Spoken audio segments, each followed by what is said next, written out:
The Joe Rogan Experience. 3, 2, 1. Later today, young Tim Dillon will find out whether or not he has the antibodies. Yes, yes. And if I do, I'm going to Wuhan to do a fun little video in a wet market and eat a bat. If I have the antibodies, it's not.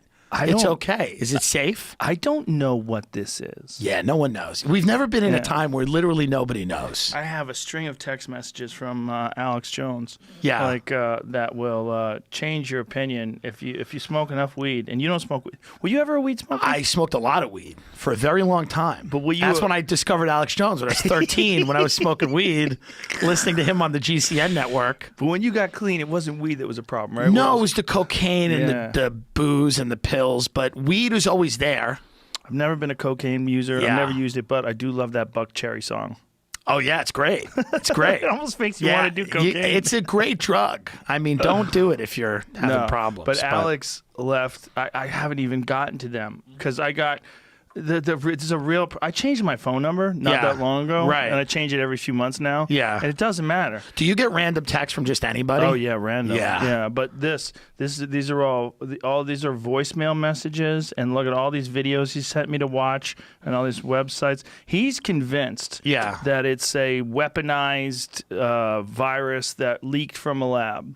Well, there's a lot of people that are saying that in Wuhan, obviously, they have that lab, right? Yes. Whether it's a bio-defense or bio-research laboratory. There's something there. Something's there. Something in Wuhan where the disease originated. Now this is kind of convincing that maybe there were people backdoor selling the animals that they were experimenting on to wet markets. Like if you're broke and you're a guard at the Wuhan lab, you're like, hey, I'm just selling bats and dogs for extra money, and he sold maybe one of the wrong ones, and now we have this issue. Really? Where'd you hear that? I mean, that's on the internet, Joe. Well, as long as it's on the internet. I mean, it's there, but I mean, but now every theory has as much weight as any other theory.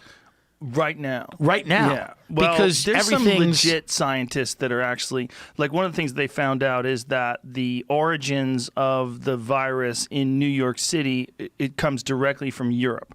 Apparently, they can tell that. Interesting. Somehow. Yeah, I have no idea. Find out how they can tell. Do they trace it back to like patient zero? With like the first person? I don't think so. They don't do that? I don't think so.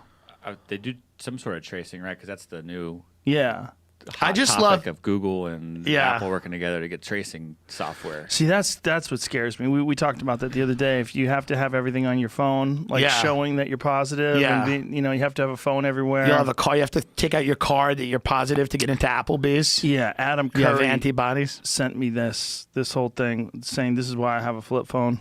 You know, Adam Curry, the original Podfather. And he's saying that he won't do it. Yeah, most coronavirus cases in New York City can be traced back to Europe, not Asia, research shows. What is the research, though? What does it say? I mean, research tracking the spread of coronavirus determined that the virus has been circulating in New York City for a couple of months since before the testing began. Genetic sequencing of virus samples indicates that most of the early cases in New York originated in Europe, not Asia. So it's some sort of genetic sequencing. Research team studied samples of the virus taken from 91 New York patients. As viruses evolve during transmission from person to person, their sequences can help research. This is what scares the fuck out of me. Just that statement. As viruses evolve during transmission, these fucking things, they morph and twist. It seems like it's almost like a different thing with different people. Like I was reading about George Stephanopoulos and his wife. He has it. His wife has it. His wife is deathly ill. He doesn't feel a goddamn thing. That's crazy. Yeah.